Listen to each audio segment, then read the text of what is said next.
அருமையான தேவனுடைய பிள்ளைகளே, ஆண்டவராகிய இயேசு கிறிஸ்துவின் நாமத்திலே உங்கள் அனைவருக்கும் என்னுடைய வாழ்த்துதலை தெரிவித்துக் கொள்ளுகிறேன். இந்த நாளிலும் கூட நாம் இன்னைக்கு தியானத்துக்காக எடுத்துக்கொள்ளப்பட்ட பகுதி, நாம் அநேக வேளைகளிலே வருமானம் இல்லாமல் கஷ்டப்படுகிறோம். சில நேரங்களில் குடும்பத்தில் பிரச்சனை எதனால் வருகிறது? பணத்தினால் வருகிறது. பிரச்சனை எதனால் வருகிறது? பணத்தினால் வருகிறது. கணவன் மனைவிக்குள் பணம் இல்லாவிட்டால் பிரச்சனை வருகிறது. பணம் இல்லாவிட்டால் பிரச்சனை வருகிறது. கணவனை மனைவி வெறுக்கிறாள், பணம் இல்லாவிட்டால். கணவன் மனைவியை வெறுக்கிறான். இந்த வெறுப்புகள் பணத்தின் அடிப்படையிலே வருகிறது. ஆனால் இதற்கு காரணம் கர்த்தருடைய திட்டங்களை நாம் அறிந்து கொள்ள வேண்டும். கர்த்தர் சொல்கிற திட்டம் மீகா தீர்க்கதரிசியின் புஸ்தகம், மல்கியா தீர்க்கதரிசியின் புஸ்தகம் 3ஆம் அதிகாரம் 8 to 12 வசனங்களை நாம் வாசிப்போம். மனுஷன் தேவனை வஞ்சிக்கலாமா? நீங்களோ என்னை வஞ்சிக்கிறீர்கள். எதிலே உம்மை வஞ்சித்தோம் என்கிறீர்கள்?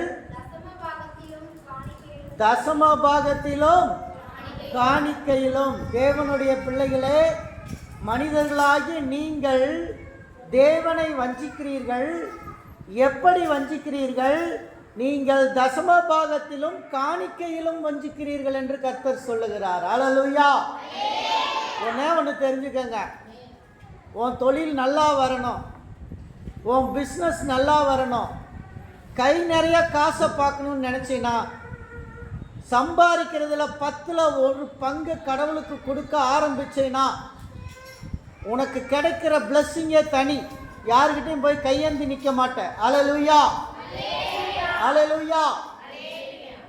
நீங்கள் யாரிடமும் கையேந்தி நிற்க தேவையில்லை. தசம பாகம் என்பது எப்படி தெரியுமா? நமக்கு வரக்கூடிய வருமானம், அது எந்த வழியில் வந்தாலும் சரி, நமக்கு வரக்கூடிய வருமானத்திலே 10ல் 1 பங்கை கர்த்தருக்கென்று கொடுக்க வேண்டும். 10ல் 1 பங்கு நாம் சம்பாதிக்கிறதில்ல. உன் பிஸ்னஸ் நல்லா இருக்கணுமா? புதுசாக தொழில் ஆரம்பிச்சிருக்கியா? உன் தொழில் நல்லா இருக்கணுமா? நீ தொழில் எனக்கு எங்கெங்கே வியாபாரம் கிடைக்குன்னு அலைஞ்சிட்ருக்கிறியா? முதல்ல நீ ஒரு கடவுளுக்கு பொருத்தனை பண்ண. எனக்கு என்ன வருமானம் வந்தாலும் 10ல் 1 பங்கை நான் கடவுளுக்கு கொடுப்பேன்னு பொருத்தனை பண்ண. அந்த பொருத்தனையை நீ பண்ணிட்டா உனக்கு வருமானம் அதிகமாகும். அல்லேலூயா, அல்லேலூயா. உன் வருமானத்தை கர்த்தர் பார்த்து கொள்வார். உனக்கான வருமானத்தை கர்த்தர் வாய்க்க செய்வார். நீங்கள் வருமானமே இல்லை, எனக்கு ரொம்ப தரித்திரம் இருக்குது. ஏன் தரித்திரம் இருக்குது தெரியுமா? கடவுள் உங்களுக்கு பணம் தரும்போது அந்த பணத்தில் தசம பாகம் கொடுக்காம இருந்தீங்கன்னா கடைசி வாழ்நாளில் காசுக்கு திண்டாடுவீர்கள், காசுக்கு திண்டாடுவீர்கள். 10ல் 1 பங்கு கடவுளுடைய பணம். அந்த 10ல் 1 பங்கை நீங்கள் தசம பாகம் கொடுக்க வேண்டும். பல ஆண்டுகளுக்கு முன்பு நான் இந்த ஏறுபள்ளி கிராமத்துக்குள்ளே வரும்பொழுது ஒருவேளை என்னை பார்த்து நினைத்திருப்பார்கள், இந்த பையன் எப்படி பிழைக்க போகிறான், எப்படி பிழைக்க போகிறான். எங்கள் சபை ஐயா பால்கண்ணன் ஐயா ரொம்ப உபசரிப்பார். நான் தசம பாகத்தை குறித்து இன்றைக்கி நினைத்து கொண்டு இருக்கும் பொழுது, ஒவ்வொரு கிறிஸ்மஸ்க்கும் அவர் உயிரோடு இருக்கும் பொழுது, நீங்கள் ட்ரெஸ் எடுக்கக்கூடாது, நான் தான் ட்ரெஸ் எடுத்து கொடுப்பேன். அவர் பிள்ளைகளுக்கு போய் எடுப்பார், என்னை கூட்டிகிட்டு போவார். அவர் பிள்ளைகளுக்கு எடுப்பார், அவர் மனைவிக்கு எடுப்பார், அவருக்கு எடுப்பார். மொதல் ட்ரெஸ்ஸு எனக்கு எடுப்பார். மொதல் ட்ரெஸ்ஸு எனக்கு மொதல் ட்ரெஸ்ஸை எடுத்து கொடுத்துட்டு மற்றவங்களுக்கு கொடுப்பார். நான் அதை யோசித்து பார்க்குறேன். அந்த அளவிற்கு கடவுளுக்காக செய்வதிலே அவர்கள் மும்முரமாக இருந்தார்கள் என்பதை நான் இந்த நாளிலே சுட்டிக்காட்ட விரும்புகிறேன். அப்படி நாம் தசம பாகங்களையும் காணிக்கையையும் கடவுளுக்காக கொடுக்கும் பொழுது நாமும் நம்முடைய ஜெனரேஷன் ஆசீர்வதிக்கப்படுகிறது, நம்முடைய தலைமுறை ஆசீர்வதிக்கப்படுகிறது. பொதுவாக போதகர்கள் யாரும் தசமபாகம் கொடுக்க மாட்டாங்க. போதகர்கள் அப்படின்னாவே வாங்கிறதுக்கு ரெடியாக இருப்பாங்க. பாஸ்டர்ஸ்னால் என்ன செய்வாங்க? Always receiver's, not givers. போதகர்கள் எப்படி இருப்பாங்க? வாங்கிறது, ஒரு வீட்டுக்கு போகிறது, ஜெபம் பண்ணுறது, காணிக்கை வாங்கிறது, இதில் தான் குறிக்கோளாக இருப்பாங்க போதகர்கள். ஆனால் கர்த்தர் எனக்கு அதை போதிச்சார். நீ தேவையில்லாத ஒரு வீட்டுக்கு போய் காணிக்கைக்காக நிற்காதன்னார். அல்லேலூயா, அல்லேலூயா. வாங்குவதை காட்டிலும் கொடுப்பது உத்தமம். நீ if you give you should plus.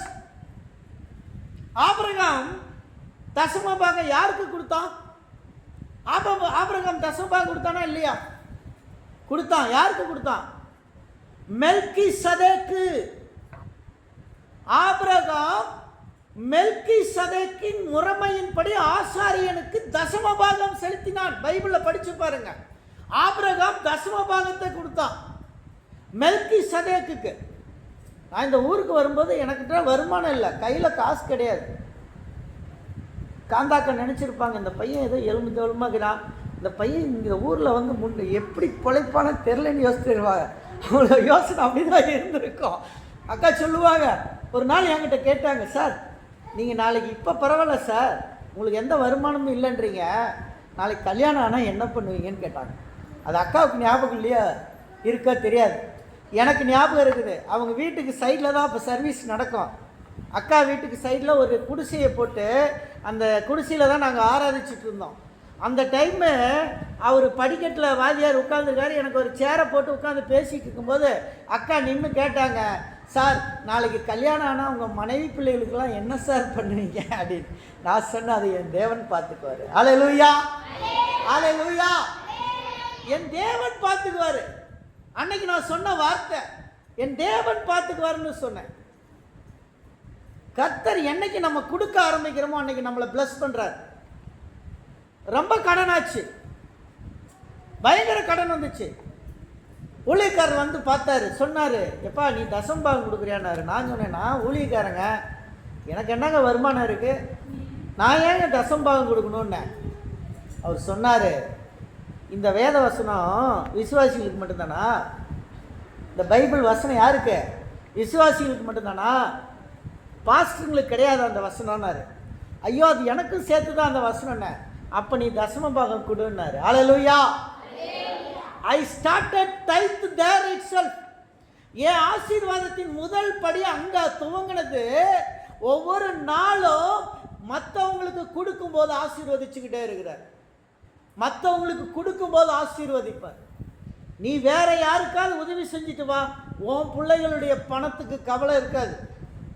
என் பசங்க மெடிக்கல் காலேஜில் படிக்கிறாங்க. நான் கர்த்தர் கிருபையில் வந்து நிறைய பிள்ளைகளுக்கு ஃபீஸ் கட்டலன்னு தெரியும் போது அவங்க வந்து கேட்கும்போது எனக்கு மனசு கஷ்டமாக இருக்கும். நான் எடுப்பேன், 5000 ரூபா எடுத்து கொடுப்பேன், 10000 ரூபா எடுத்து கொடுப்பேன். என் மனைவிட்ட சொன்ன சண்டை போடுவான், எதுக்கு அந்த 10000 ரூபா எடுத்து வேறு காரியங்கள் பண்ணியிருக்கலாமேன்னுவான். ஆனால் நான் செஞ்ச பார்த்தீங்களா, அதனால இன்னைக்கு என் பசங்களுக்கு கர்த்தர் ஃபீஸை சந்திச்சுட்ருக்கேன். அல்லேலூயா, அல்லேலூயா. நாம் ஒருவருக்கு உதவி செய்யும் பொழுது கர்த்தர் அதை 4 மடங்காய் நமக்கு திருப்பி தருகிறார். ஸோ தசமபாகம் அதனுடைய விளைவு என்ன தெரியுமா? வானத்தின் பலகணிகளை தேவன் திறக்காமல் இருப்பாரோ? வானத்தின் பலகணிகளை திறப்பார்.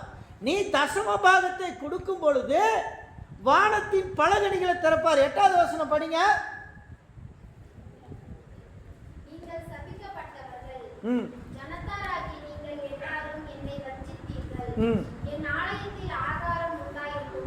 என் ஆலயத்தில் ஆகாரம் உண்டாயிருக்கும்படி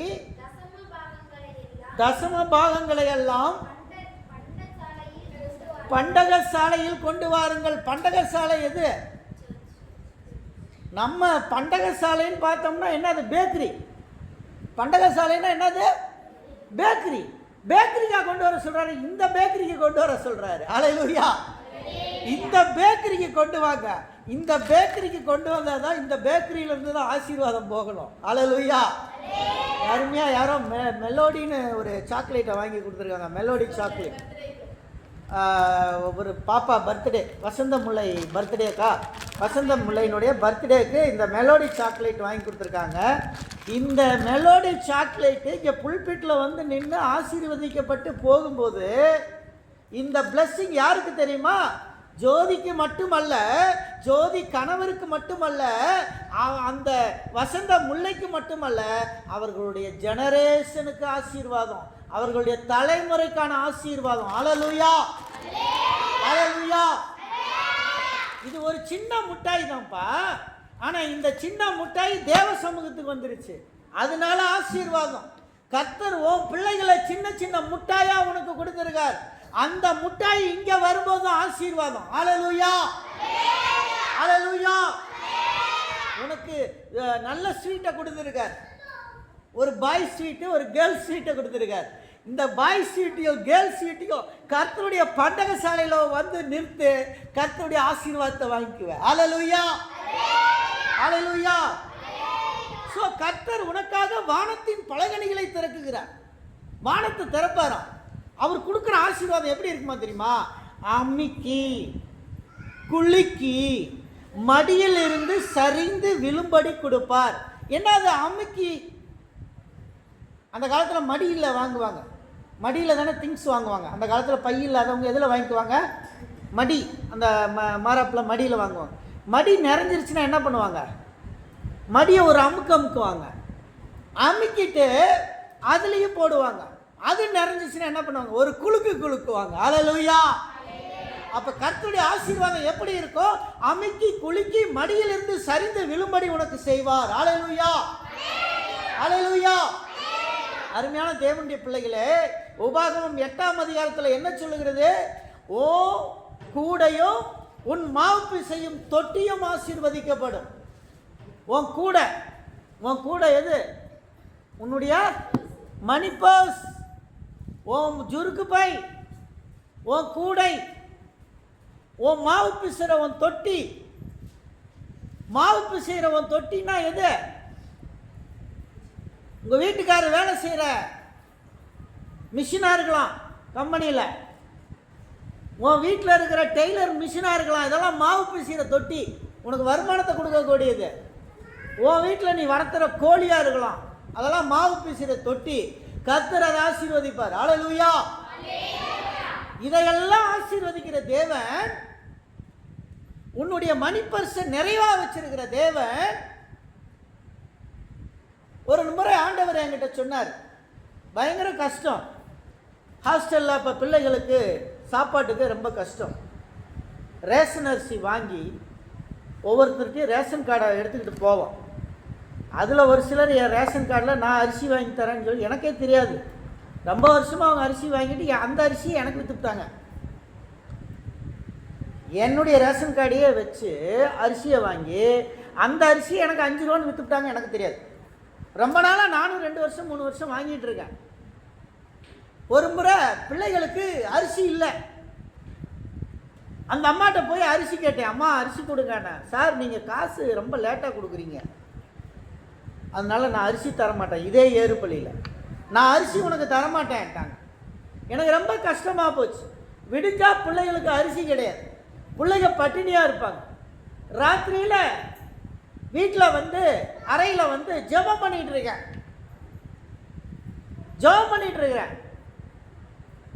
கர்த்தர் சொல்றாரு, until the famine is over, oil in the flour will not be dry. தேசத்திலே பஞ்சம் தீரும் வரை மாவுக்கும் எண்ணெய்க்கும் குறைவிராது என்ற ஒரு சத்தம் என் காதிலே விழுந்தது. தேசத்துல பஞ்சம் தீரும் வரை மாவுக்கும் எண்ணெய்க்கும் குறைவு இருக்காதுன்னு ஒரு வசனம் என் காதில் கேட்டுச்சு. அந்த வசனத்தை கேட்டேன்.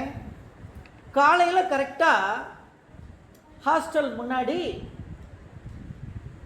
அந்த 17A பஸ் வருது. வந்து நின்று கரெக்டாக ஹாஸ்டல் முன்னாடி நிறுத்தி ஹார்ன் அடிக்கிறான் பஸ்காரன். கீன்னு ஹார்ன் அடிக்கிறான். பசங்கள்லாம் பல்லு தேய்ச்சிட்டு இருக்கான். டேங்க வாங்கடான்னு கூப்பிட்றா டிரைவர். இவன் ஓடுறான், கொடுன்னு பசங்க ஓடுறாங்க. அப்படியே 2 மூட்டையை தூக்கி அரிசி பருப்பு எண்ணெய்ன்னு சொல்லி ஒரு மூட்டையில் அரிசி, ஒரு மூட்டையில் அரிசி பருப்பு எண்ணெய் மளிகை சாமான்ட்ட தூக்கி தரேன். நான் வெளியே ஒடியாந்து பார்க்குறேன். அவர் வண்டியை மூவ் பண்ணுறார். சார் யார் கொடுத்தாங்க சார்? சார் தெரியல சார், இண்டோர்லேருந்து எனக்கு கொடுத்து விட்டாங்க, யாருன்னு எனக்கு தெரியாது, இண்டோர்லேருந்து கொடுத்து விட்டாங்க. until the famine is over, oil in the flour will not be dry. விடிஞ்சா சாப்பாடு இல்லைங்க பிள்ளைகளுக்கு, கஞ்சி வைக்க கூட அரிசி கிடையாது. அந்த நேரத்தில் கர்த்தர் பேசினார், மளிகை சாமானத்தோட வந்து இறங்குச்சு. அந்த வசனத்தை என்னைக்கு கேட்டேனோ இன்னைக்கு வரைக்கும் என் வீட்டில் அரிசி பருப்பு எண்ணெய், என் சில்ட்ரன்ஸ் ஹோம்ல இன்னைக்கு போய் பாருங்க 4-5 மூட்டை கிடக்கும். கர்த்தர் அந்த ஆசீர்வாதத்தை நிறைவாய் உறுதிப்படுத்தியிருக்கார். நிறைய ஹோம்ல இல்லைங்க, நிறைய ஹோம் நடத்துறவங்கள போய் பார்த்தா அவங்க ஸ்டோர் ரூம் காலியா இருக்கும். கர்த்தர் என்னுடைய ஸ்டோர் ரூம் நிறைவா வச்சிருக்க காரணம் அன்னைக்கு தேவன் பேசின வார்த்தை.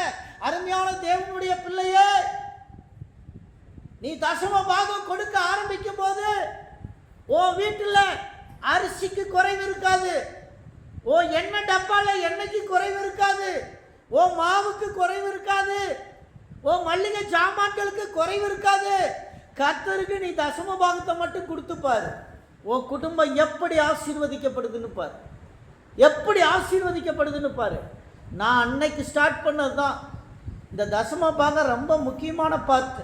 அதை நான் கொடுக்க கொடுக்க கொடுக்க ஆண்டவர் அமுக்குனாரு, குலுக்குனாரு, மடியிலிருந்து சரிஞ்சு விழுறபடி கொடுக்குறாரு. அல்லேலூயா, அல்லேலூயா. நினைச்சு பார்க்க முடியவில்லை கர்த்தர் எப்படி நடத்துகிறார், யாரை கொண்டு செய்வார். கொரோனா டைம்ல மனிதர்கள் சாப்பாடுகளை 2-3 பாஸ்டருங்க எனக்கு சொல்லிட்டாங்க, பாஸ்டர் காசு இல்லை பாஸ்டர் எந்த வீட்டுக்கு ஜெபம் பண்ண போக முடியல. அவங்கெல்லாம் சொன்னாங்க, நாங்கள் காணிக்கை நம்பி தான் பிழைச்சிட்டு இருக்கோம். ஒரு வீட்டுக்கு போய் காணிக்கை நாங்கள் ஜெபம் பண்ணும்போது அவங்க கொடுக்குற 100 ரூபாய் அன்னைக்கு எங்கள் வீட்டுக்கு படி அளக்கும். ஆனால் இந்த கொரோனா வந்துச்சு பாஸ்டர், எங்களுக்கு சாப்பாடு இல்லை. பாஸ்டருடைய ரெக்வெஸ்ட் வந்துக்கிட்டே இருக்கு. நான் ஜெபம் பண்ண உடனே எனக்கு என்னுடைய தலைவர்கள் அங்கேருந்து எனக்கு மெசேஜ் பண்ணாங்க, இந்தியாவினுடைய நிலவரம் எப்படி இருக்குனாங்க. நான் சொன்னேன், பாஸ்டர்ஸ் இப்படியெல்லாம் எனக்கு ஃபோன் பண்ணுறாங்க, சாப்பாட்டுக்கு இல்லைன்றாங்க, நான் என்ன செய்கிறது. உடனே அவர் ஜெபம் பண்ணார், நம்ம ஜெபத்தில் ஆரம்பிப்போம், கர்த்தர் நடத்துவார் என்று சொன்னார். அந்த கொரோனா காலகட்டத்தில் 2000 குடும்பத்துக்கு 2000 ஃபேமிலிக்கு கிட்டத்தட்ட 60 லட்சம் ரூபாய் செலவு பண்ணி அவர்களுக்கு உணவை கொடுத்தோம். உணவு கிட்ட வாங்கினா கேரளாவில் பெண்டிகாஸ்ட் பாஸ்டர்ஸ் அந்த கிட்ட வாங்கும்போது அவங்க என்னமே நினைக்கல, ஏன்னா இலவசமாக கொடுக்குறான், அதில் ஒன்றும் இருக்காதுன்னு நினச்சாங்க. அவன் அங்கே போய் அந்த பேக்கெட்டை பிரித்து பார்க்குறான், அவனுக்கு அமேசிங் ஆகிப்போச்சு. கேரளையர்கள் சாதாரணமாக கஞ்சி குடித்தாலும் குடிப்பார்களை தவிர எவன் காலிலும் விழமாட்டார்கள், யாரிடமும் பிச்சை எடுக்க மாட்டார்கள். அப்படிப்பட்ட கேரளையர்கள் கொரோனா காலத்திலே உணவில்லாமல் பாஸ்டர்கள் கஷ்டப்பட்டார்கள். அந்த நேரத்தில் கொண்டு போய் கொடுத்தோம். அந்த கிட்டை பார்த்தாங்க, அந்த கிட்டு என்னாலேயே தூக்க முடியாது. என்னுடைய சகல பசங்க தான், பையன்தான் வந்து தூக்குனான். அந்த கிட்ட தூக்குன பையன் இன்னைக்கு ஆஸ்திரேலியாவில் உட்காந்துருக்காங்க. கர்த்தர் ஆசீர்வதிச்சிருக்கிறார். ஊழியத்துக்காக உழைக்கிறவன் எல்லாத்தையும் தேவன் ஆசீர்வதிப்பார். அந்த கிட்ட தூக்குனவன் ஆஸ்திரேலியாவில் உட்காந்துருக்கான். கர்த்தர் எப்படி ஆசீர்வாதத்தை கொடுக்குறாரு பார்த்தீங்களா. என்னை தூக்க விட மாட்டான் அந்த பையன். நான் இறங்கினோடனே தூக்கிட்டு ஒடியாருவான். பாஸ்டருங்க கிட்ட அவங்க வீட்டுக்குள்ளே தூக்கிட்டு போய் கொடுப்பான். படித்த பையன், அவனுக்கு அந்த அவ்வளோ தாழ்மையாக இருந்தான் அந்த பையன். அவன் கொண்டே கொடுத்தான், எல்லாருக்கும் கொடுத்தான். அடுத்த நாள் வருது, பாஸ்டர் என்ன அரோமா காஃபி கொடுத்துருக்கீங்க, காஃபி தூள் அரோமா காஃபி தூள் கொடுத்துருக்குறீங்க. இந்த காஃபி தூள்லாம் எவ்வளோ காஸ்ட்லியான காஃபி தூள், எவ்வளோ காஸ்ட்லி. என் மனைவி சொன்னா, அவள் தான் லிஸ்ட்டு போட்டு கொடுத்தா, நல்லதாக கொடுன்னு சொன்னான். அவள் கொடுத்த 25 லிஸ்ட்டையும் அப்படியே வாங்கி அந்த 25 லிஸ்ட்டையுமே அந்த கிட்டில் போட்டிருந்தேன். தமிழ்நாட்டில் பாஸ்டர்ஸ் அதை வாங்கினோன்னே அங்கே நான் இங்கேருந்து எஸ்தரும் இஸ்ரேலும் உட்காந்து பேக்கப்பெல்லாம் பண்ணி எல்லாம் எடுத்து கொண்டு போய் அங்கங்கே எங்கெங்கே கொடுக்க சொன்னோம், எல்லாம் கொடுத்துட்டாங்க. கொடுத்த ஒருபாடு எனக்கு அங்கே ஃபோன் வருது. என்னான்னு வருது தெரியுமா, குறைவில்லாமல் மாதம் என்ன தேவையோ எல்லாமே அதுக்குள்ளே இருக்குன்னா. என் மனைவி அதில் எக்ஸ்பர்ட்டு, ஒரு மாதத்துக்கு எவ்வளோ வேணுமோ ஸ்டாக் பண்ணுறதில்ல எக்ஸ்பர்ட். அவங்க கரெக்டாக லிஸ்ட்டை கொடுத்தா வாங்கினேன், அப்படியே எல்லாருக்கும் கொடுத்தோம் அந்த கிட்டில். What a blessing it is. இதுதான் கர்த்தர் நடத்துறது. கர்த்தர் நடத்துறது. அன்னைக்கு பேசின வார்த்தை, தேசத்தில் பஞ்சம் வந்தா, கொரோனா வந்தாலும் உன் வீட்டில் உன் களஞ்சிய நிறைஞ்சிக்கிட்டு இருக்குயா. அல்லேலூயா. இது கர்த்தர் கொடுக்குற ஆசீர்வாதம். It's a God's miracle. God is done a miracle. இதில் நான் அதோட விடலை. சில நர்சிங் பிள்ளைங்களுக்கெல்லாம் இடையில நான் அதுக்குள்ளே தமிழ்நாட்டுக்கு வந்த பிறகு கிட்டெல்லாம் இருந்தது. டெய்லி 2-3 பேருக்கு ஃபோன் பண்ணுவேன். யார் யார் நம்பர் இருக்கோ அவங்க ஹஸ்பண்டுக்கு ஃபோன் பண்ணி, தம்பி கொஞ்சம் பைக் எடுத்துகிட்டு காலையில் 6 மணிக்கு வாங்கணும். அவங்க ஏன் கூப்பிட்றேன்னு தெரியாது. 6 மணிக்கு வந்து நிற்பான். டக்குன்னு அந்த கிட்ட எடுத்து கொடுத்து வீட்டுக்கு எடுத்துகிட்டு போனேன். ஏன் தெரியுமா? கர்த்தர் சந்திக்கிறது, கர்த்தர் சொல்கிற காரியம். நம்ம தசம பாகத்தை மட்டும் கடவுளுக்கு கரெக்டாக கொடுங்க. உங்களுக்கு என்ன வருமானம் வந்தாலும் சரி எடுத்து வச்சு கடவுளுக்காக கொடுங்க. கர்த்தர் உங்களை ஆசீர்வதிப்பார். நான் கொடுத்தனால என்னை ஆசீர்வதித்தார். நான் கொடுத்தனால என் மனைவி பிள்ளைகளை கர்த்தர் ஆசீர்வதித்தார். நான் கொடுத்தனால என் சில்ட்ரன்ஸ் ஹோமை கர்த்தர் ஆசீர்வதித்தார். நான் கொடுத்தனால என் சபையை கர்த்தர் ஆசீர்வதிச்சிருக்கிறார். அல்லேலூயா, அல்லேலூயா. அதே மாதிரி நீங்கள் கொடுங்க, உங்களை தேவன் ஆசீர்வதிப்பார். வானத்தின் பலகணிகளை திறப்பார். அடுத்த ஆசீர்வாதத்தை ஊற்றுவார். உங்க வீட்டுக்குள்ள ஆசீர்வாதத்தை ஊற்றுற தேவன். நிறைய பேர் கர்த்தரை தேடுறதில்ல, கர்த்தரை ஒழுங்கா தேடுறதில்ல. வர்றது ஜெபத்தில் உட்கார்றது, ஏனோ தானோ அட்டென்ட் பண்ணிட்டு போயிடுறது. திருப்பி குடும்பத்துக்கு போனோன்னா பணப்பிரச்சனை, கஷ்டம் எல்லாம் வருது. ஏன் வருது? ஆண்டவரை தேடலைன்னா வரும். முழு மனசோட கர்த்தருக்கு உன்னை ஒப்பு கொடுத்தீங்கன்னா உனக்கு தரித்திரம் வராது. தரித்திரம் உன் வீட்டு வாசல் படியில் படுக்காது. நிறைய தரித்திரத்தின் ஆவிகள் இருக்கிறது. அந்த ஆவி உன் வீட்டுக்குள்ள வந்துச்சுன்னா உன் வீட்டுக்குள்ள தரித்திரம் பிடிக்கும். உன் வீட்டுக்காரர் பேக்கெட்ல காசு இருக்காது. உன்னுடைய மணி பர்ஸ் ஹேண்ட்பேக்ல காசு இருக்காது. பணம் இல்லாத நிலைமை வரும். உன் அக்கௌண்ட்ல பணம் இருக்காது. தரித்திரத்தின் ஆவி உன்னை பிடிக்கும் போது அந்த தரித்திரம் உன்னை தாண்டவமான வைக்கும். தசம பாகத்தை கொடு, ஆசீர்வாதத்தை பெறு. கர்த்தருக்கு கொடுக்கும் போது நீ ஆசீர்வதிக்கப்படுகிறாய். கர்த்தருக்கு கொடுக்கும் பொழுது உன் வீட்டில் இருக்கும் தரித்திரங்கள் மாறும். உன் வீட்டுக்குள்ள தரித்திரம் வர்றதுக்கு காரணம் என்ன? நாம் எதுல வஞ்சிக்கிறோம்? தசம பாகத்திலும் காணிக்கையிலும் வஞ்சிக்கிறோம். கர்த்தரை வஞ்சிக்காதீர்கள். கர்த்தரை வஞ்சிக்கும் பொழுது கர்த்தர் நம்மை வஞ்சிப்பார். அந்த வார்த்தையில் அது வேதவசனம் சொல்லுகிறது, சபிக்கப்பட்டவர்கள் என்று சொல்லுகிறது. கர்த்தரை யார் வஞ்சிக்கிறார்களோ அவர்கள் சபிக்கப்பட்டவர்கள் என்று வேதம் சொல்லுகிறது. அருமையான தேவனுடைய பிள்ளையே, நீ சபிக்கப்பட்டவளாய் வர வேண்டியதில்லை. எப்ரோன் விசுவாசியே, நீ சபிக்கப்பட்டவளாய் வர வேண்டாம். நீ ஆசீர்வதிக்கப்பட்டவளாய் வர வேண்டும். நீ ஆசீர்வதிக்கப்பட்டவனாய் வர வேண்டும். You need to bless others. You need to bless many people. நீ அநேக மக்களை ஆசீர்வதிக்கணும். கர்த்தர் உன்னை அப்படி நடத்தணும். உனக்குள்ள தரித்திரம் இருக்கக்கூடாது. கடன் பிரச்சனைகள் வரக்கூடாது. அடுத்தது 3வது காரியம், நான் என் பிள்ளைகளின் தடைகளை நீக்குவேன். பிள்ளைகளின் தடை என்ன செய்வார்? நீக்குவார். தடை எங்க வருது? பணம் வரல, வரவு வரல, ஃபினான்ஸ் கிறிஸ்டஸ் வரல, பணம் உள்ள வர மாட்டேங்குது. தடைகளை கர்த்தர் உடைத்தெறிவார். அல்லேலூயா. God will rebuke all the hindrance. God will rebuke all the hindrance. அருமையான தேவனுடைய பிள்ளையே, கர்த்தர் உன் தடைகளை நீக்குவார். உன் தடைகளை உடைத்தெறிவார். கர்த்தர் உடைத்தால் ஒருவராலும் அதை தடுக்க முடியாத அந்த ஆசீர்வாதம் உனக்குள்ள வரும். ஸோ தடைகள் எங்கே வருது தெரியுமா? ஃபினான்ஸ் வர வேண்டிய இடத்துல வராது. ஆசீர்வாதம் வரும்போது சாத்தான் போய் தடை பண்ணுவான். ஆசீர்வாதம் எங்கேருந்து வருதோ அந்த இடத்துல போய் தடை பண்ணுவான். சாத்தான், சத்துரு தடை பண்ணுவான். நீ வருமானத்தை சம்பாதிக்கிறதுக்கு முயற்சி பண்ணுவ, உன் தொழிலை ஆரம்பிக்கலான்னு முயற்சி பண்ணுவ. கர்த்தருக்குள்ள ஒப்பு கொடுக்காம பண்ணேன்னு வச்சுக்கோ, சாத்தான் தடை பண்ணுவான். ஃபைனான்ஸை உள்ள வர விட மாட்டான். உன் பேக்கெட்டுக்குள்ள பணம் வர விட மாட்டான்.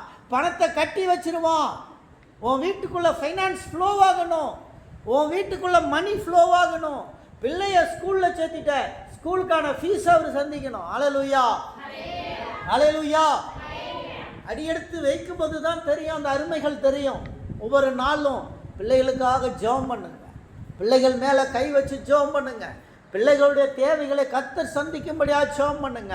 ஜெபம் பண்ணும்போது கர்த்தர் ஆசீர்வாதத்தை கொடுப்பார், கர்த்தர் ஆசீர்வாதத்தை கொடுப்பார். பிள்ளைகள் தேவைகளை சந்திப்பார், பிள்ளைகளுடைய ஸ்கூல் ஃபீஸை சந்திப்பார், உன்னுடைய குடும்ப தேவையை சந்திப்பார், உன் குடும்பத்தில் இருக்கும் தரித்திரத்தை நீக்குவார். இந்த தரித்திரத்தின் ஆவி உன் குடும்பத்துக்குள்ள இருக்கும். அது உன் கணவனுடைய ஜெனரேஷன்லேருந்து வரலாம், உன்னுடைய ஜெனரேஷன்லேருந்து வரலாம். ரெண்டும் வந்து உள்ள உன் வீட்டுக்குள்ள உட்கார்ந்துருக்கும். அந்த தரித்திரத்தின் ஆவியை வெளியே விரட்டு. எப்படி விரட்டுவ? உன் காணிக்கை கொண்டு வந்து பண்டக சாலையில் போடு, உன் வீட்டுக்குள்ள தரித்திரம் ஓட ஆரம்பிச்சு. ஹல்லேலூயா, ஹல்லேலூயா. நமக்கு புரிய மாட்டேங்குது இந்த லாஜிக். நம்ம 10ல் 1 பங்கு இங்கே கேட்குறாரு. அனனியா சப்பிரால் பார்த்தீங்களா? 2ஆம் வேத பாடம் வாசிக்கும் போது கேட்டோம். அனனியா சப்பிரால் நிலத்தை விற்றுட்டாங்க, 2 பங்கு நிலத்தை விற்றுட்டாங்க. 1 பங்கை கொண்டு வந்து சர்ச்சில் கொடுக்குறாங்க. அப்போ அனனியா கொண்டு வந்து கொடுக்கும்போது பேதுரு பிரசங்கம் பண்ணிகிட்டு இருக்காரு. பேதுரு பிரசங்கம் பண்ணிகிட்டு இருக்காரு. சபையார் எல்லாரும் உட்கார்ந்துருக்காங்க. சபையார் எல்லாரும் உட்கார்ந்துருக்கும்போது பேதுருக்கு முன்னாடி கொண்டு வந்து அந்த பணத்தை கொடுக்குறாரு. என் நிலத்தை வித்தையா, பணம் இருந்தாங்கயான்னு அவர் கேட்டார். இவ்வளவுக்கு தான் வித்தீங்களான்னாரு. ஆமாய்யா, இவளுக்கு தான் வித்தோன்னாங்க. பொய் சொன்னார்கள், தேவனுடைய ஊழியக்காரருக்கு முன்பாக பொய் சொன்னார்கள். ஆமாய்யா, இவளுக்கு தான் வித்தோன்னு சொன்னாங்க. வித்தோன்னு சொன்ன உடனே பேதுரு சொன்னாரு, பரிசுத்த ஆவியானவர்கிட்ட விளையாடாதீங்கன்ட்டார். ஹல்லேலூயா, ஹல்லேலூயா. இந்த பரிசுத்த ஆவியானவர்கிட்ட எதையும் மறைக்க முடியாது. இந்த பரிசுத்த ஆவியானவர்கிட்ட எல்லா மறைபொருளையும் வெளிப்படுத்துகிறவர். நீ ரகசியமா செஞ்ச பாவத்தை கூட அவரால் வெளிப்படுத்த முடியும். அவரிடத்தில் விளையாட முடியாது. அவர் விளையாடுவதற்கு ஃபுட்பால் அல்ல, பரிசுத்த ஆவியானவர். அவர் பரிசுத்தமாய் இருக்கிறார். நீ அவரிடத்திலே கனமுள்ளவளாய் இருக்க வேண்டும், கனமுள்ள மகனாய் மகளாய் இருக்க வேண்டும். பரிசுத்த ஆவியானவர் சாதாரணமானவர் அல்ல. பேதுரு சொன்னாரு. அடுத்த நிமிஷம் அனனியா கீழே விழுந்து செத்து போயிட்டான். அனனியா என்னாச்சு? கீழே விழுந்து செத்து போயிட்டார். வாலிபர்கள் உடனே அனனியாவை செக் பண்ணாங்க. அவர் இறந்துட்டாருங்க, சரி போய் அடக்கம் பண்ணிருங்கன்ட்டாங்க.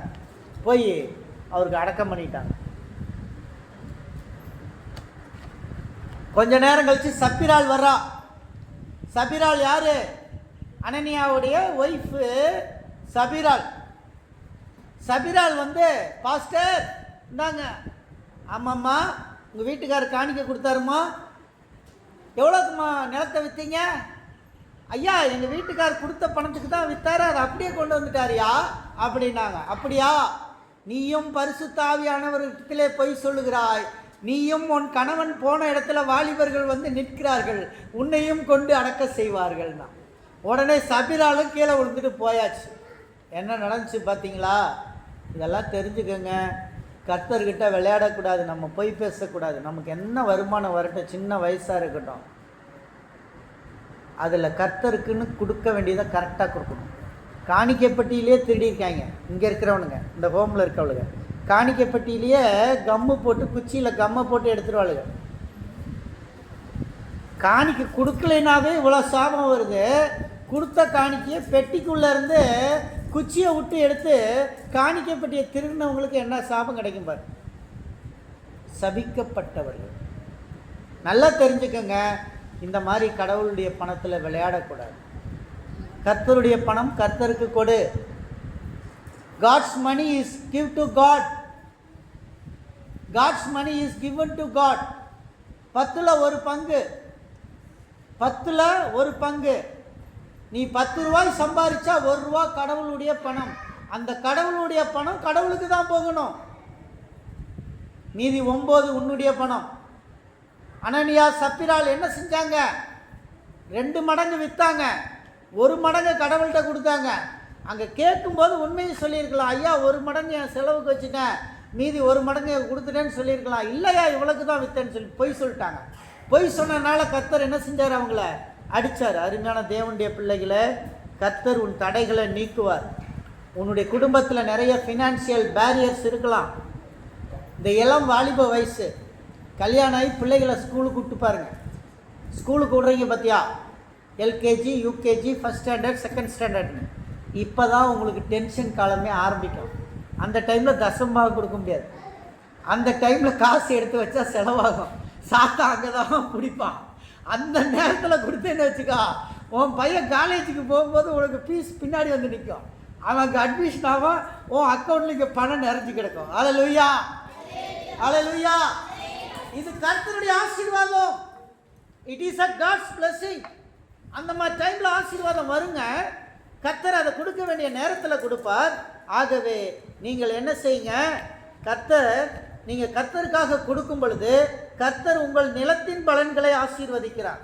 உங்கள் நிலத்தை ஆசீர்வதிக்கிறார். If you have a land, God will bless your land abundantly. உங்களுக்கு லேண்ட் இருந்தால் தேவன் உங்கள் நிலத்தை ஆசீர்வதிக்கிறார்.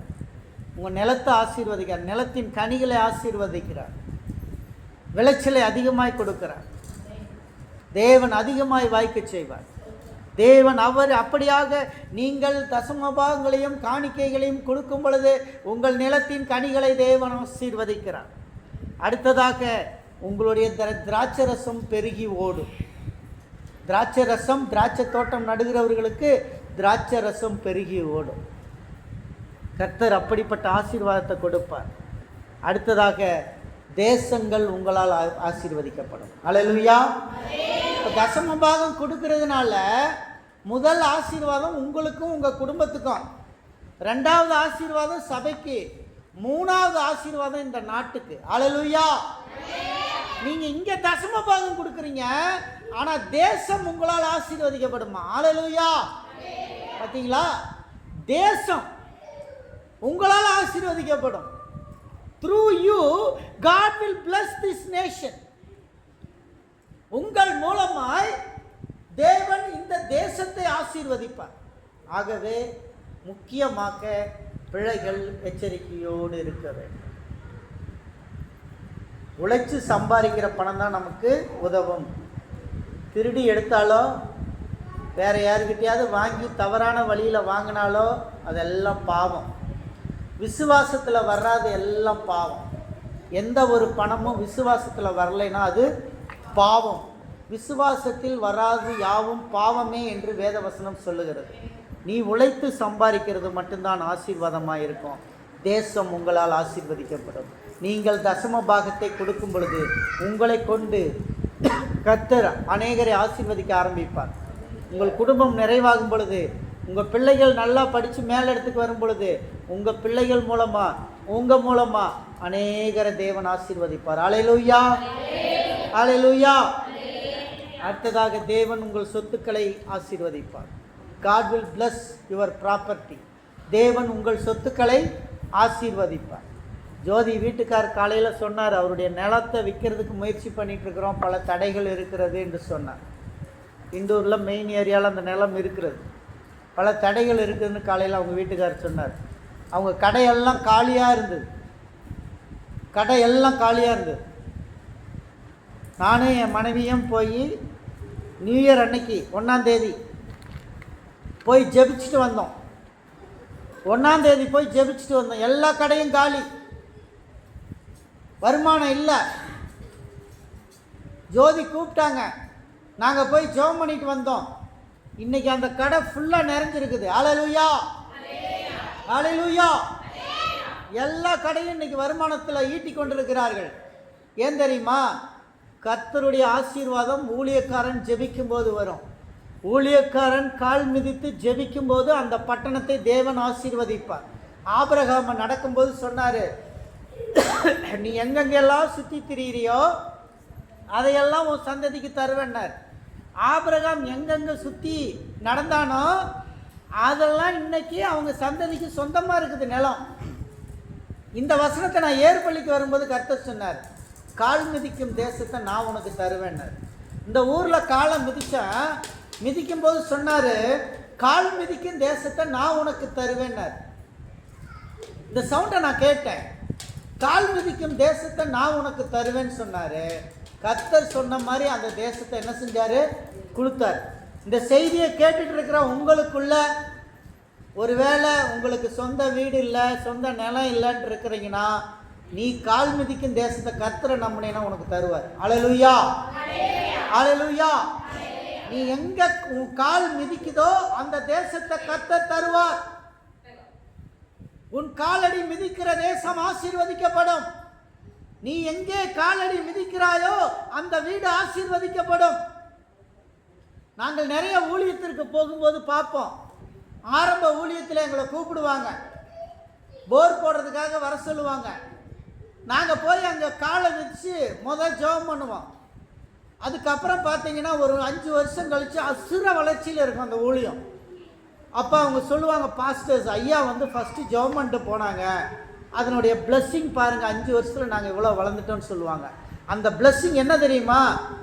நம்ம காலடி மிதிக்கும் போது அந்த இடத்த கர்த்தர் ஆசீர்வதிக்கிறார். அல்லேலூயா, அல்லேலூயா. உன்னுடைய காலடி மிதிக்கும் பொழுது கர்த்தர் அந்த இடத்தையும் அந்த எல்லையையும் ஆசீர்வதிக்கிறார். உன் காலடியில் இருந்து அபிஷேகம் புறப்பட்டு போகும். உன் காலடியில் இருந்து ஆசீர்வாதம் புறப்பட்டு போகும். நீ எந்த வீட்டுக்குள்ளே நுழைகிறாயோ அந்த வீடு ஆசீர்வதிக்கப்படும். எந்த வீட்டில் தரித்திரம் இருக்கிறதோ அந்த வீட்டின் தரித்திரம் மாறும். நீ இந்த சபையை விட்டு உன் வீட்டுக்குள் போகும் பொழுது உன் வீட்டுக்குள் ஆசீர்வாதத்தை எடுத்து செல்லுகிறாய். அல்லேலூயா. உன் வீட்டுக்குள் உன் காலடி படும் பொழுது அந்த வீடு உனக்கு சொந்தமாகும், அந்த தேசம் உனக்கு சொந்தமாகும், அந்த வில்லேஜ் அந்த கிராமம் உனக்கு சொந்தமாகும். கர்த்தர் உன் காலடிக்கு கீழே ஆசீர்வாதத்தை வச்சிருக்கார். அல்லேலூயா, அல்லேலூயா. உங்கள் சொத்துக்களை ஆண்டவர் ஆசீர்வதிக்கிறார். God will bless your property whatever it is in future. God will give more property to your children. உன்னால் ஒரு சின்ன வீடு தான் கட்ட முடிஞ்சுதா? ஓம்புள்ள 4 மடங்கு பெரிய வீடை கட்டுவான். அல்லேலூயா. உன்னால் ஒரு சின்ன வீடை உன்னால் செய்ய முடிஞ்சா உன் பிள்ளைங்க உன்னை விட 10 மடங்கு செய்வார்கள். ஏன் தெரியுமா? கர்த்தருடைய ஆசீர்வாதம் யோபுவின் முன்னிலைமையை பார்க்கலும் பின்னிலைமை ஆசீர்வாதமாய் வைத்தார், அவனுக்கு நாளத்தனையாய் கொடுத்தார் என்று வேதவசனம் சொல்லுகிறது. இன்னைக்கு உன்னால் ஒரு +2 தான் முடிக்க முடிச்சு, என்னால் ஒரு டிகிரி தான் முடிக்க முடிஞ்சிச்சு, என்னால் ஒரு டிப்ளமோ தான் முடிக்க முடிஞ்சிச்சு. உன் பிள்ளைங்க டாக்டரா இல்லை கர்த்தர் மாற்றுவார். உன் பிள்ளைய என்ஜினியரா இல்லை கர்த்தர் மாற்றுவார். உன் பிள்ளைய கலெக்டரா இல்லை கர்த்தர் மாற்றுவார். அல்லேலூயா, அல்லேலூயா. உன்னால் இந்த எல்லைக்கு தான் போக முடிந்தது. ஆனால் நீ என் தேவனுடைய பிள்ளை ஆனபடியினாலே நீ கால் வைக்கிற பூமியை தேவன் ஆசீர்வதித்து உன் பிள்ளைகளை வர்த்திக்க செய்து உன் பிள்ளைகள் அபார வளர்ச்சியை பெறுகிறார்கள். அல்லேலூயா. The blessing will goes. Abundant blessing கர்த்தர் கொடுக்கிறது. கர்த்தர் கொடுக்கிறது உன் சந்ததியாருக்கு பணத்தின் அருமையே தெரியாது. அல்லேலூயா. உனக்கு தெரியும் நீ எவ்வளோ கஷ்டத்துலேருந்து வந்தேன்னு தெரியும். அதனால் ஒரு காசு எடுத்து வீட்டுக்கார் செலவு பண்ணும்போது பார்த்தீங்கன்னா பின்னாடியே போய் எவ்வளோ செலவு பண்ணுறேன்னு பார்ப்போம், எவ்வளோ செலவு பண்ணுறேன்னு பார்ப்போம். எஸ்தர் அம்மா கூட போவாங்க, எஸ்தர் கூட போவா.